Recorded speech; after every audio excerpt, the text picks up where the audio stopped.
Seigneur.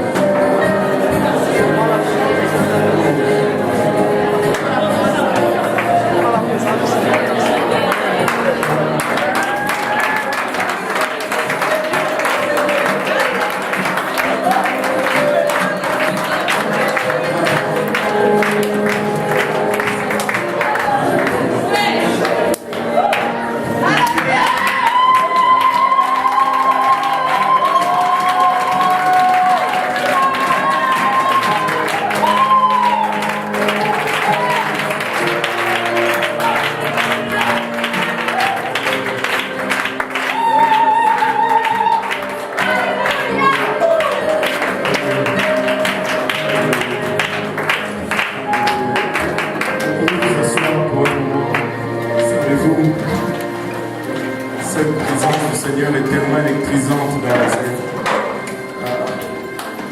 Parce que nous sommes venus avec toutes les antennes déployées. Parce que cette même présence est là chaque mercredi. Mais aujourd'hui, il y a quelque chose de différent dans nos sens. Savez-vous pourquoi? Parce que nous sommes venus avec attente. Nous sommes venus avec expectation. Si on le dit en anglais, en français, je ne sais pas, mais je le dis quand même. Alléluia. Et vous savez, il y a 2 semaines, ma soeur qui est venue me voir, qu'elle était tombée et que son poignet avait quelque chose. Elle est allée à l'hôpital. On lui a mis une espèce d'affaire noire là pour serrer la main. Puis on lui a dit qu'il devait porter ça pendant 2 semaines, 3 semaines, quelque chose comme ça. Mais un jour après, elle n'avait plus besoin de cette chose.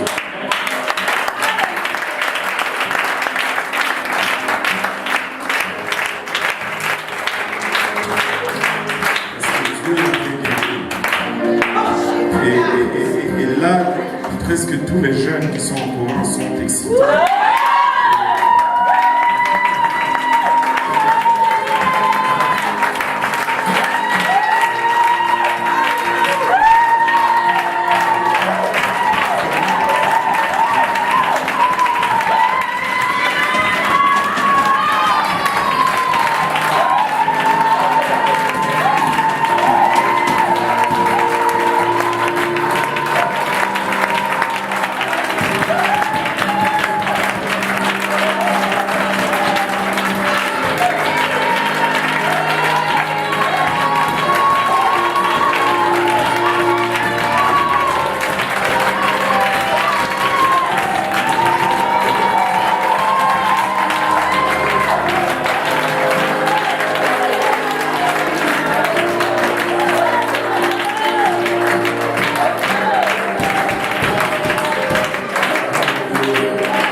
Qui a été diagnostiqué avec une tumeur au cerveau.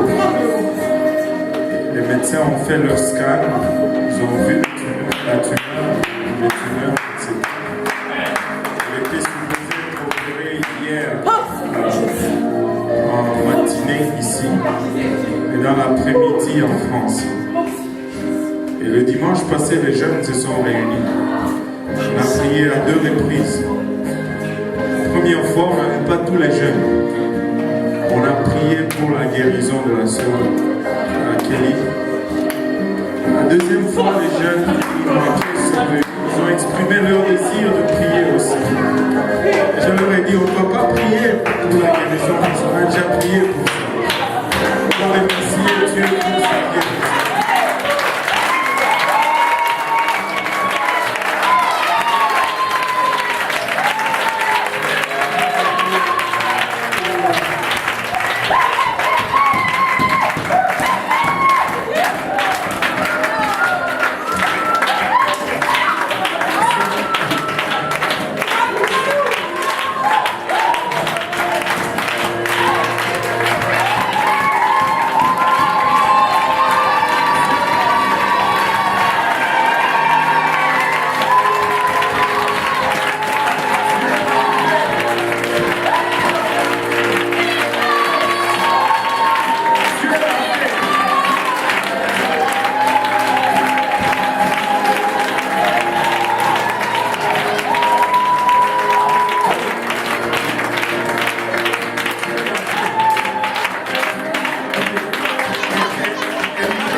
je voulais te parler, mais bon, je vais t'appeler après l'opération.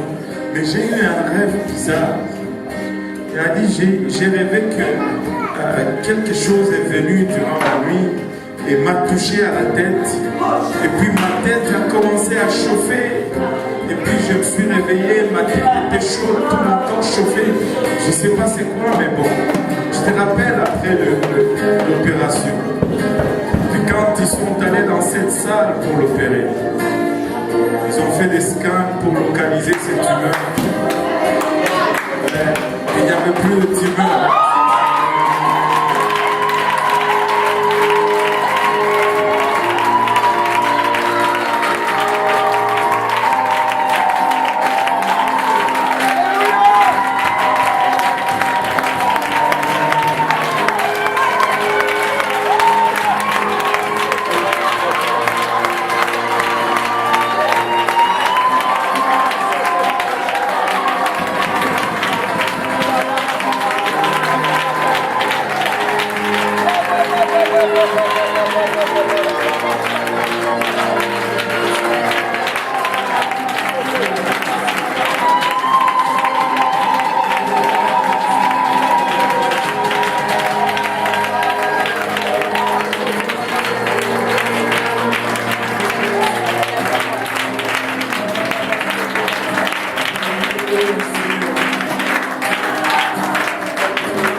C'est à ce Dieu-là que vous priez.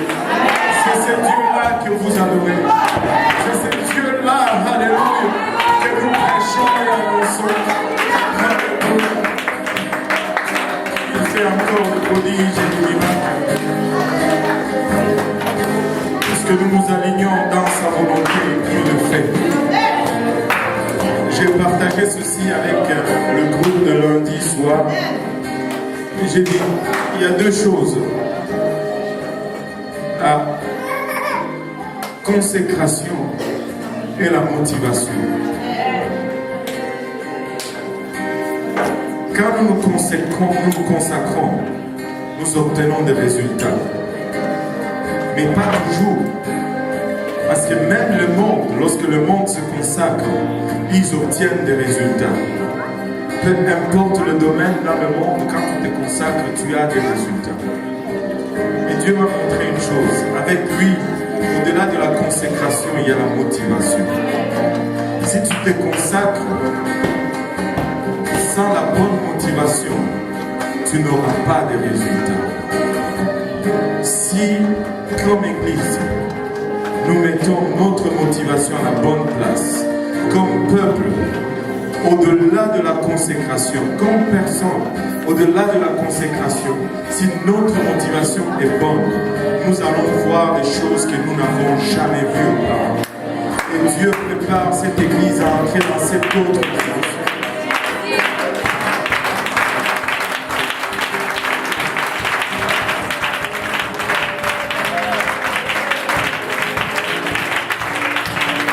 Si nous nous consacrons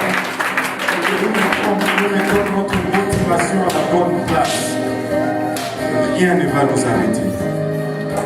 Rien ne va nous arrêter. Alléluia. Il est le Seigneur des Seigneurs. Il est le roi des rois. Il est le maître des temps et le maître des circonstances. Il décide du quand et du comment. Hier, c'était la sœur Kelly. Demain, c'est moi. Qui d'autre?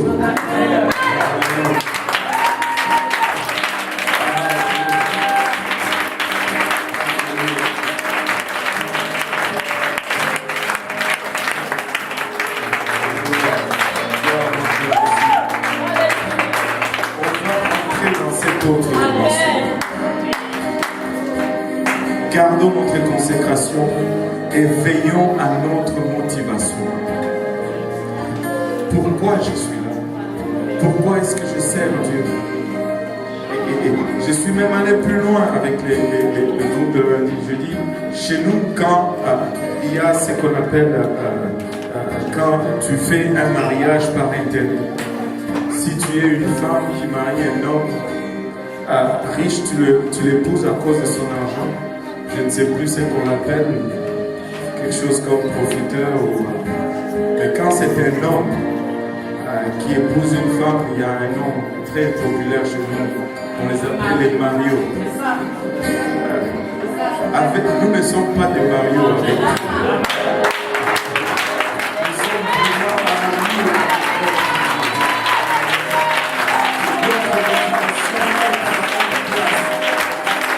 Et savez-vous quoi?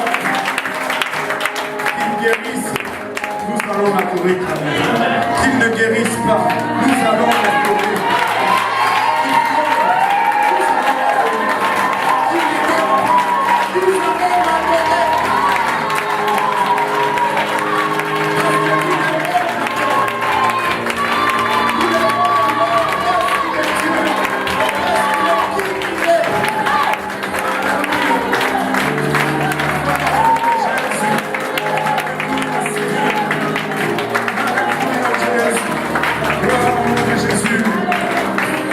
Gloire au nom de Jésus. Alléluia. Vous pouvez vous asseoir pour un moment. Vous savez, si nous venons avec cette même attente chaque jour, nous allons sentir cette même présence chaque jour. Nous allons quitter de ces lieux chargés. Alléluia. Et je sais que nous allons voir des grandes choses. Ceci n'est que le début. Regarde ton voisin, dis-lui que ceci n'est que le début. Nous sommes dans le plan de Dieu. Alléluia. Et nous marchons selon son calendrier. Alléluia. Gloire au nom de Jésus-Christ. Le Seigneur est bon. Il est extraordinaire. Alléluia.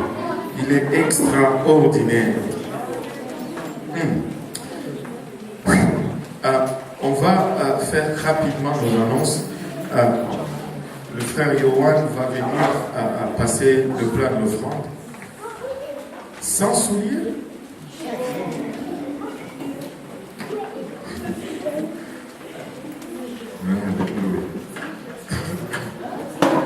Et pendant ce temps-là, on va faire rapidement nos offrandes. Tout est possible à celui qui croit. Alléluia. Aussi, je voulais vous apporter une autre nouvelle. Aujourd'hui, on a été voir la banque pour l'édifice de l'Est. On n'a pas reçu encore le oui, mais tout semble indiquer que ça va être un oui.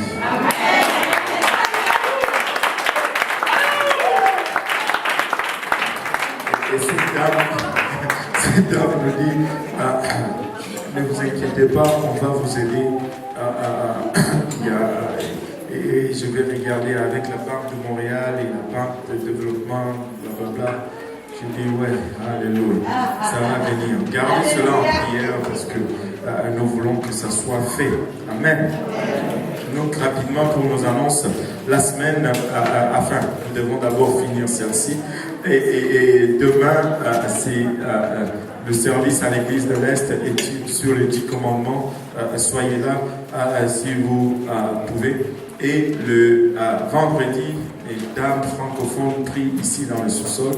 et ainsi que l'église pour le tout petit, le dimanche, plutôt le samedi, réunion de prière pour les hommes dans ces lieux même où nous sommes, et les dames se rencontrent dans la salle à l'étage après le service espagnol, et ils se rencontrent dans la salle à l'étage et descendent dans le sanctuaire après le service espagnol. Amen. Maintenant, le dimanche, nous allons avoir nos services réguliers à l'Est à 10h et ici à 13h et le service bilingue à 18h. Et pour la semaine qui commence, pour la semaine prochaine, c'est notre réunion des districts, notre réunion de camp pour le district du Québec qui va se tenir ici même à Saint-Laurent, et nous anticipons une très grande foule parce que déjà quand nous sommes réunis juste nous de Saint-Laurent, très souvent il n'y a plus de place. Et je vais vous suggérer de venir tôt pour chaque service, parce qu'on est en train d'essayer de mettre des câbles pour projeter le service dans la salle des disciples, parce qu'on ne va pas faire dans le sanctuaire. Voilà. Et donc, venez tôt pour le service si vous voulez être dans le sanctuaire. Moi, je ne veux pas être dans la salle des disciples quand le service se passe. Et donc, si vous voulez avoir une place, soyez là tôt, surtout pour le service de soir. Le camp commence le mercredi 17 à 9h30 avec la prière. Soyez là le matin, le mercredi, jeudi et vendredi. On aura le service matinal à 9h30 avec la dévotion et l'enseignement biblique qui va se faire durant le matin. Et je pense que c'est le frère James Little qui va être notre enseignant biblique de jour. Ne manque pas cela. Et le soir, à partir de 19h30, le frère Mark Morgan va être notre évangéliste de soir. Soyez là durant nos dévotions. Nous allons avoir un de nos prédicateurs francophones, le frère Bryce, m'a informé que le frère Serge va nous apporter la dévotion un de ces matins.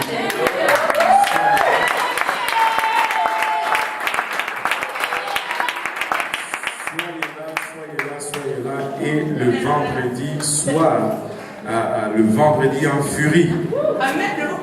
Le vendredi en furie. On aura aussi un francophone.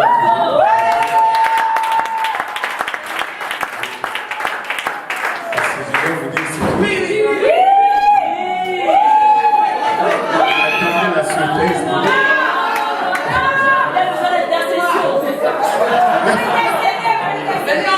Intercession.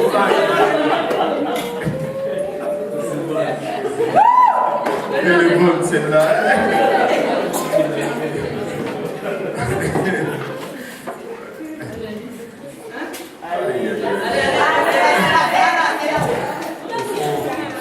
On doit prier pour lui. Au fond, c'est le frère Abou qui va.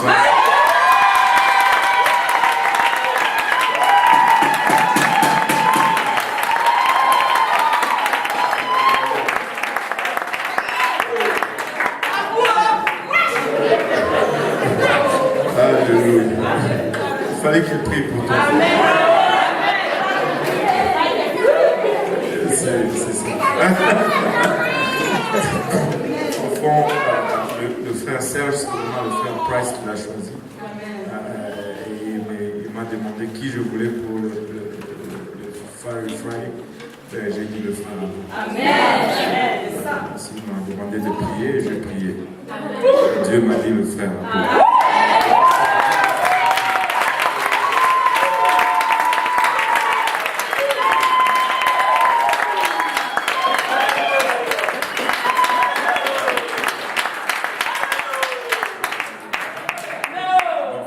Mais s'il veut refuser, c'est ça.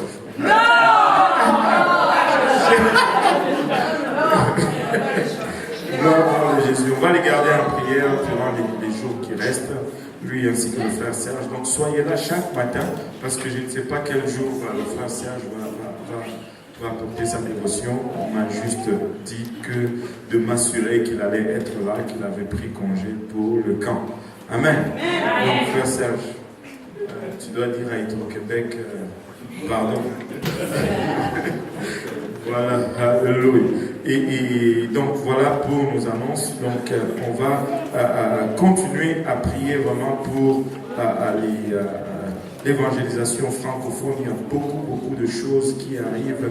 Il y a beaucoup de portes d'opportunités qui s'ouvrent. Je vous dis, ça bouillonne dans le monde spirituel, mais de l'autre côté, il y a une forte oppression sur tous ceux qui sont impliqués dans l'œuvre. C'est tout simplement proportionnel aux résultats qui s'en viennent. Alléluia. Nous n'allons pas fuir la pression. Nous allons l'accepter. Nous allons encaisser le coup parce que le prix dans la balance est trop grand. Et vous savez, nous sommes à veille d'un grand réveil. Nous sommes dans un grand réveil. Et ce grand réveil ne fait que shifter de département, on va dire. Et comme je l'ai dit, et je vais le répéter, et plusieurs sont venus pour me dire, ouais, c'est vrai ce que tu avais dit. Oui, c'est parce que c'est ce que Dieu avait mis dans mon cœur. On va commencer à voir nos parents venir. On a vu nos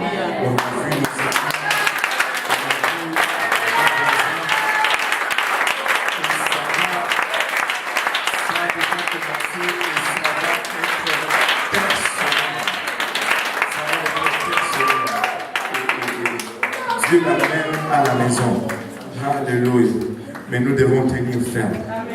Et nous devons tenir ferme. Alléluia. On va se lever. Le temps est déjà vraiment parti. Mais tout est bon. Même si on ne finit pas aujourd'hui, on va finir l'autre mercredi, n'est-ce pas? Alléluia. Et si Dieu revient avant qu'on ait fini, tant mieux. Alléluia. Vous n'allez plus avoir besoin d'écouter mes hésitations. On va tous se mettre au pied du Sauveur. Et alléluia. Gloire au nom de Jésus. Le Seigneur est bon, n'est-ce pas? Alléluia. On va prier. On ne va pas prendre le temps de prendre toutes les requêtes. On va prier en gros pour l'évangélisation francophone et pour l'avancement de l'Église. Et on va élever nos besoins vers le Seigneur. Si vous avez des besoins, élevez-les vers le Seigneur. Il va entendre vos besoins. Prions tous ensemble. Père Céleste, nous te rendons grâce encore une fois, Seigneur, pour ton amour, ta bonté, ta fidélité. Nous te remercions pour ton œuvre puissante et grandiose que tu as accomplie parmi nous, Seigneur. Merci, Papa, pour la sœur Kelly, Seigneur. Papa, merci pour ceux qui viennent davantage, Seigneur Jésus-Christ. Père, nous voulons maintenant, il va te remettre, Papa, toute personne sur le timbre de notre voix, Papa, chacune de tes filles et chacun de tes fils, entre tes saints bras, Seigneur, toi qui sont les cœurs de nos sont chacun de nous ici présents et rencontre nos pères au lieu de nos besoins. Seigneur Jésus-Christ, aide-nous maintenant tous ensemble, Papa, alors que nous nous appliquons à œuvrer dans ton royaume, Seigneur. Papa, il a chef. Souviens-toi de ton Église. Souviens-toi, Papa, il a chef du peuple francophone. Ô Éternel, étends ta main sur nous, Seigneur Jésus-Christ. Alléluia, et prospère ton œuvre, Seigneur. Papa, il a chef. Maintenant, alors que nous avons soumis ta parole, Seigneur, nous te prions encore une fois, Seigneur Jésus-Christ. Alléluia. Que tu, Papa, il a chef, nous fasse don de ton onction, Papa. Parce que nous sommes des êtres charnels pour dire les choses spirituelles sont folies. Sont folies, Seigneur. Aide-nous maintenant, Seigneur Jésus-Christ, nous te prions. Alléluia. Action de grâce à nos cœurs. Au nom de Jésus, nous te prions. Tout le monde dit au nom de Jésus. Alléluia. Nous te prions.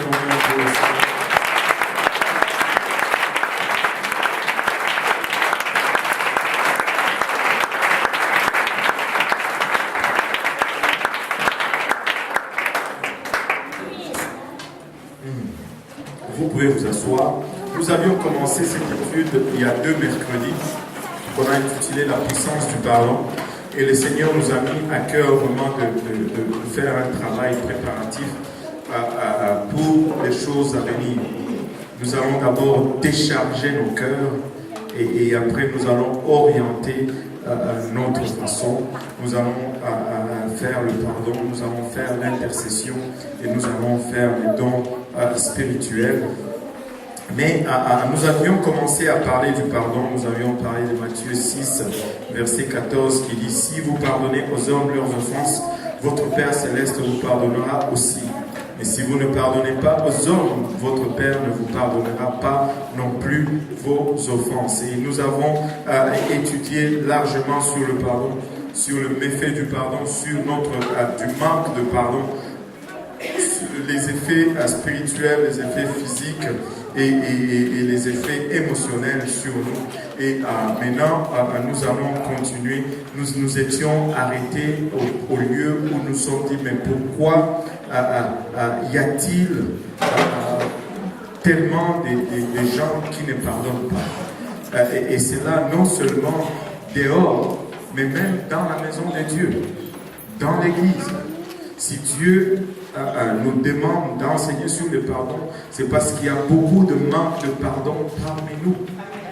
Et ces choses viennent parce qu'il y a 3 points qui sèment la confusion en nous en ce qui concerne le pardon. Et on va voir ces 3 points aujourd'hui. Maintenant, il y a 3 points. Pourquoi la plupart des chrétiens ne pardonnent pas. On va plonger tout de suite là-dedans.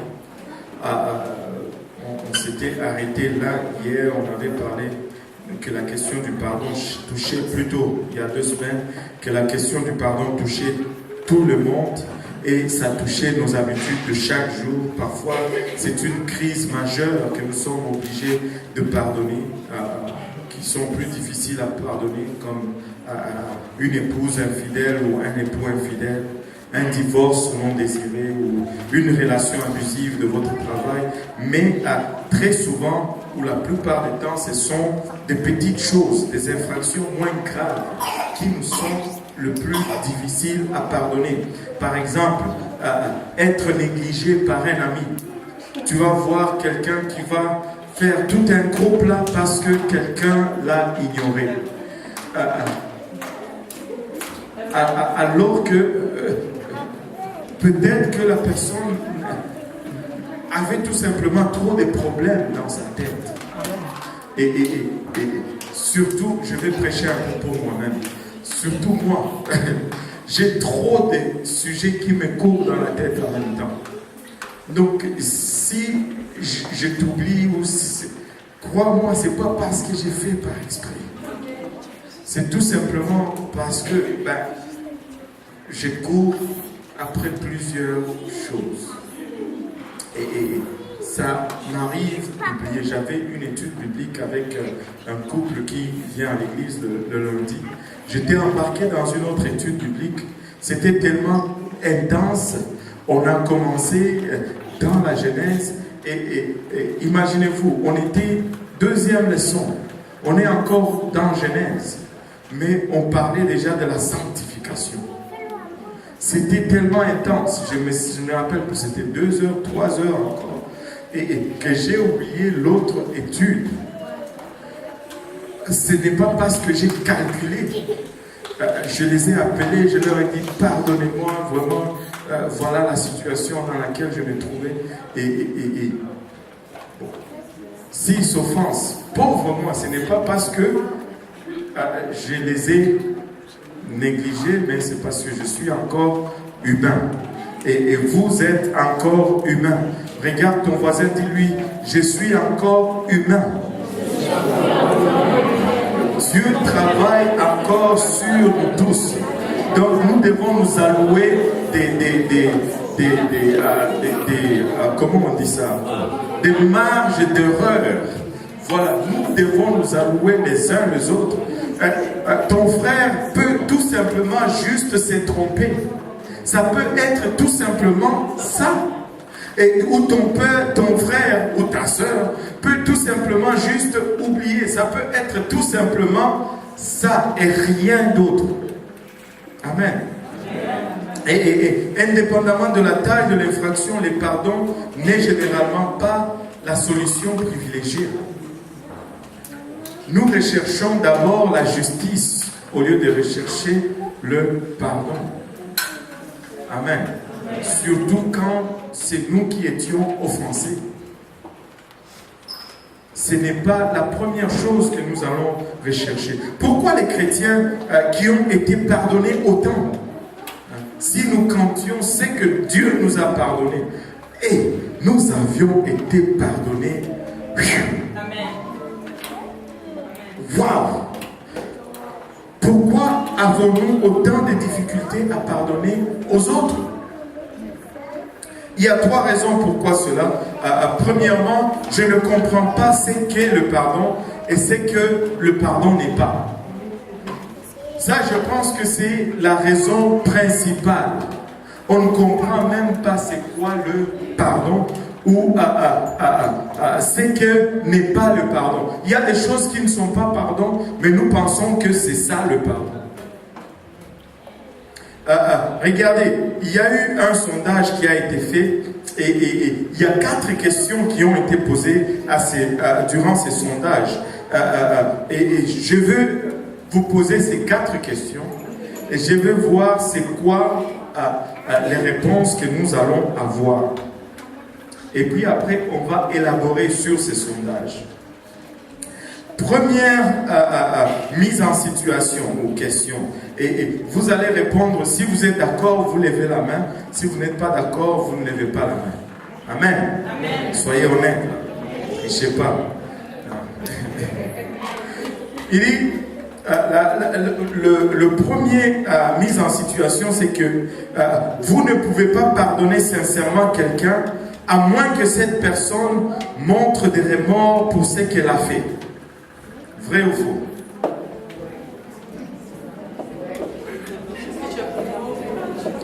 Bon, qui est-ce qui dit faux? Ben là, les autres, où est-ce qu'ils sont? Bon, ok. Répétez, vous ne pouvez pardonner sincèrement quelqu'un à moins que cette personne montre des remords ou des regrets. Vous ne pouvez pas pardonner sincèrement à moins que la personne regrette sa faute. Vrai? Bon, ok. Deuxième assertion.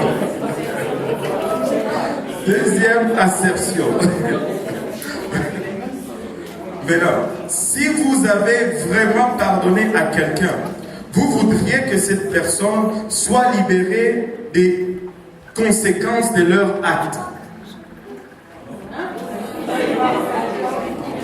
Si vous avez sincèrement pardonné à quelqu'un, vous allez vouloir que la personne soit libérée des conséquences de ses actes.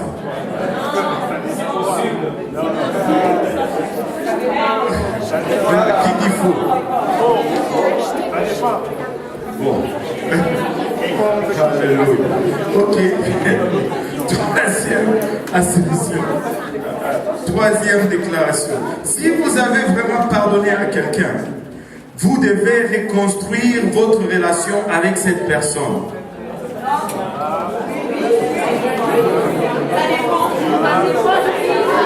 Vrai ou faux? On va garder la bouche fermée et on va juste élever la main. C'est vrai ou c'est faux? Bon, qui est-ce qui dit faux? On donne notre opinion.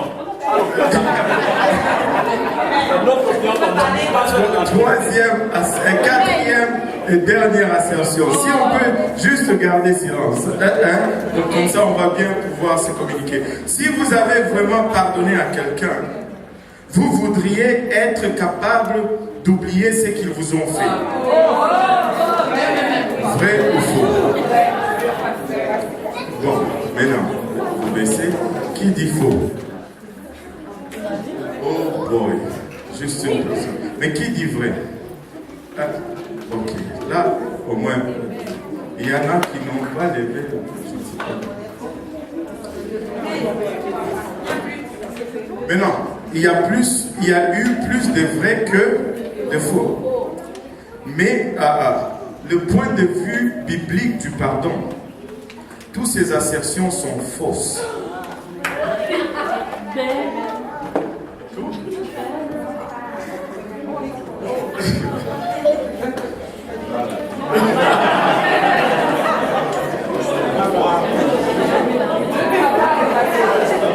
Mais on est dans la bonne voie. Parce que quand ce sondage a été fait, dans les gens qui ne vont pas à l'église, 4% seulement de personnes l'ont eu correct. Mais parmi les gens qui vont à l'église, seulement 8% de personnes l'ont eu correct. Donc, moi, je dirais qu'on avait à peu près une vingtaine de pourcents qui l'ont eu correct. Donc, je considère qu'on a quand même une bonne église. On est au-dessus de la moyenne. Alléluia. Bon, nous allons voir chacun de ces cas dans l'étude qui va suivre. Donc, dis à ton voisin, ne manque pas les études qui vont suivre. Amen.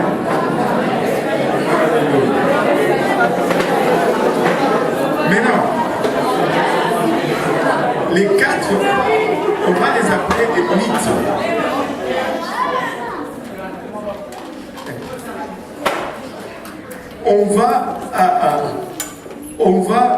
Je vais vous donner juste une petite indication. Quand Jésus était à la croix, qu'est-ce qu'il a dit?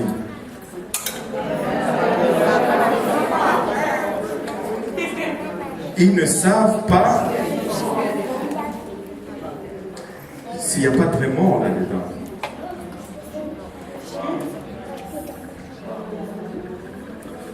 Ils n'ont pas reconnu parce qu'ils ne savent même pas. Mais il faut les...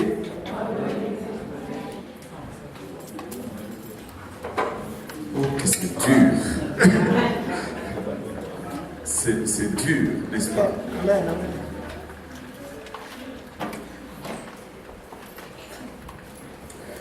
Maintenant, si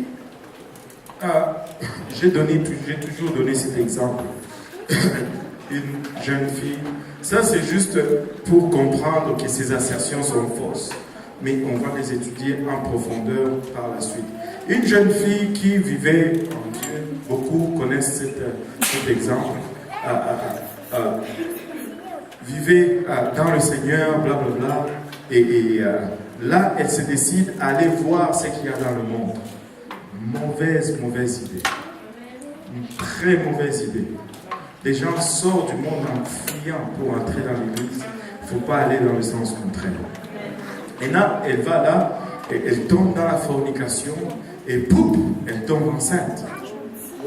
Et là, très souvent, quand un garçon engrosse une femme, ou une fille, je devais dire, 99% des temps, ils sont là pour prendre leurs responsabilités. C'est faux. Très souvent, ils fuient. Et là, le garçon fuit, la fille se retrouve avec le bébé à élever tout seul. Là, elle s'est dit, oh, j'ai mal fait. Elle retourne à la maison de Dieu. Elle demande pardon à Dieu, elle se réconsacre. Elle a son bébé. Dieu l'a pardonné? Oui. Est-ce qu'elle va subir les conséquences de son erreur? Oui. Si quelqu'un subit les conséquences de son erreur, cela ne veut pas dire qu'on n'a pas pardonné.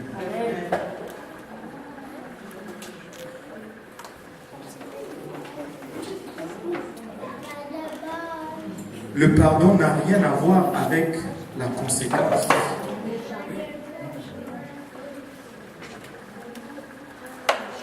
Et ça, ce sont des choses qui nous embrouillent en ce qui concerne le pardon.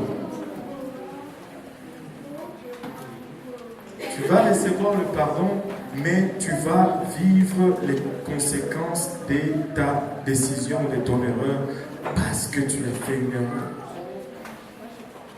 Cela n'a rien à voir avec le pardon. Rien du tout. Maintenant, si vous pardonnez vraiment, vous devez reconstruire votre relation avec cette personne.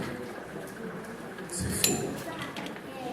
Parce que la reconstruction d'une relation dépend de deux choses, de deux camps. En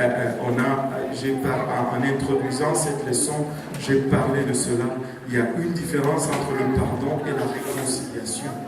Pour la réconciliation, ça prend deux. Et la réconciliation, Dieu nous le donne, nous le demande optionnellement. Du temps que ça dépend de vous, soyez en paix avec tous. Parce que des fois, ça ne dépend pas de nous. Mais pour le pardon, il ne nous dit pas ça. Il nous dit tout simplement, pardonnez les autres comme moi je vous ai pardonné. Maintenant, si vous avez vraiment pardonné à quelqu'un, vous devriez être capable d'oublier ce qu'ils ont fait, ce qu'ils vous ont fait. C'est aussi faux. Parce qu'on te dit, tu me trompes une fois, honte sur toi, tu me trompes deux fois, honte sur moi. Je dois tirer de leçons de ce qui est arrivé. Je ne dois pas me mettre encore dans la position où je me fais frapper encore. Cela n'a rien à voir avec le pardon. Je te pardonne, mais si je vois le même signe qu'avant, je vais prendre mes distances pour éviter de tomber dans le même piège. Mais si j'oublie, je vais retomber dans le même piège. Ça n'a rien à voir avec le pardon. Ces 4 mythes qui sont identifiés ici confondent la question du pardon pour beaucoup d'entre nous. Et là, nous ne savons même plus qu'est-ce que j'ai fait quand je pardonne et qu'est-ce que je ne fais pas quand je pardonne. Et là, on ne pardonne pas vraiment. Maintenant, le manque de compréhension de la vraie nature du pardon conduit à l'amertume prolongée, aux craintes qui sont non fondées. Quand on n'a pas pardonné, on va commencer à vivre dans un état qui n'est pas bon, à la culpabilité inutile et nous empêche de recevoir et d'accorder le don le plus important. Vous savez, la chose la plus importante que nous avons reçue ici sur terre, pardon, c'est le pardon. C'est le pardon. Mais quand nous ne savons pas qu'est-ce que le pardon et comment opère le pardon, nous n'allons pas pouvoir le donner et nous allons vivre dans... Ça va créer un déséquilibre dans notre vie. Et on va parler de ces déséquilibres tout à l'heure. Maintenant, deuxième chose qui nous empêche de pardonner, c'est que je suis sûr, on va appeler ça vraiment une balançoire. Vous savez, quand vous allez au parc, pas les balançoires qui swingent comme ça, là, mais ceux qui... Comment on appelle ça encore? Les bascules là, à 2 personnes là, que toi tu es d'un côté, l'autre, et là. Ça s'appelle comment? On appelle ça comment? Kaboum? Kaboum. Balançoire. Anyway. Vous rappelez-vous quand vous étiez petit, certains ce n'est pas très très longtemps, vous étiez allé au parc et là vous jouez, mais là l'autre malin qui était de l'autre côté, il décide de sauter rapidement et là vous plantez à terre. Ça, c'est l'autre principe du pardon qui nous empêche de pardonner. Donc, la seule façon que vous pouvez descendre de cette balançoire sans que personne ne se fasse mal, c'est que vous descendez tous en même temps et que vous coordonniez vos descentes. Dans l'esprit humain, il y a aussi une balançoire avec d'un côté la culpabilité et de l'autre côté les blâmes.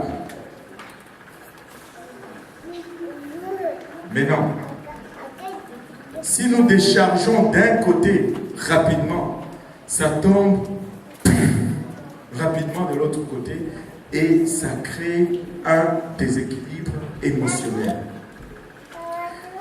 Tu sais, quand tu vas devant Dieu et que tu pries et que tu ressens le pardon de Dieu, qu'est-ce qui arrive? Autre chose. On pleure. On pleure. Il y a un déséquilibre émotionnel. Parce que Dieu a enlevé tout le fardeau de culpabilité. Mais là, quand il enlève le fardeau de culpabilité, il ne reste que le blâme. Et là, on se frappe dans la poitrine.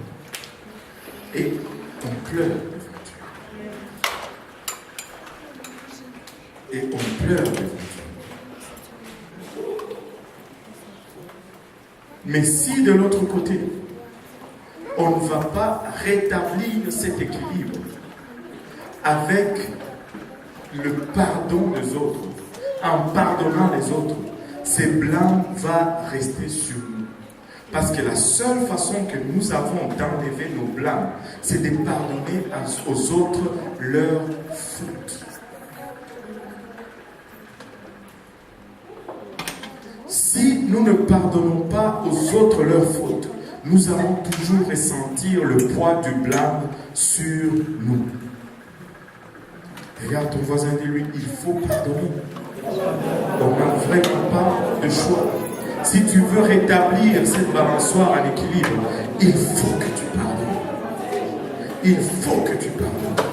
Sinon, tu vas mener une vie très déséquilibrée comme chrétien. Et plus vous éprouvez de culpabilité pour vos propres erreurs, plus vous devez remplir de blâme pour être sûr de rester en équilibre. C'est pourquoi tu vois, quand les gens sont souvent en erreur, ils cherchent aussi d'autres qui sont en erreur pour dire « Ah, regarde, lui aussi !» pour équilibrer avec des blâmes.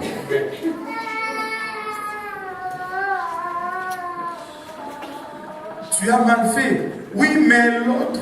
Non, regarde pas l'autre, c'est toi. La meilleure façon de se débarrasser de cela, ce n'est pas de blâmer cela, mais balance équilibre la balançoire en allant chercher le pardon de Dieu. Amen. Ne blâme pas les autres. Regarde ton voisin, dis-lui, ne me blâme plus.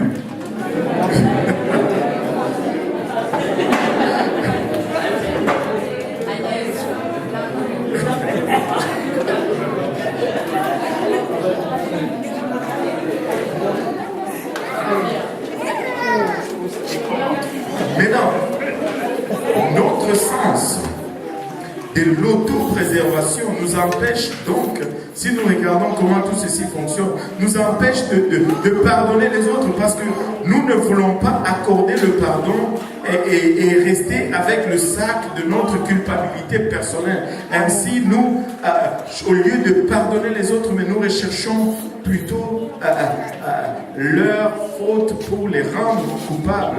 Et ainsi, nous allons être ensemble à maintenir une fausse équilibre. Mais nous pouvons établir une meilleure équilibre avec le pardon divin. Une raison pour laquelle nous hésitons à pardonner les gens, c'est qu'il est beaucoup plus facile et plus sûr de blâmer les autres pour nos problèmes, en fait. Et on se rend compte, si on lit tout ceci, que cette culpabilité que nous mettons souvent sur les autres, au fond, c'est notre propre culpabilité que nous voulons décharger. La seule façon de descendre de la balançoire d'une manière sûre et sécure est d'enlever votre culpabilité et en même temps d'arrêter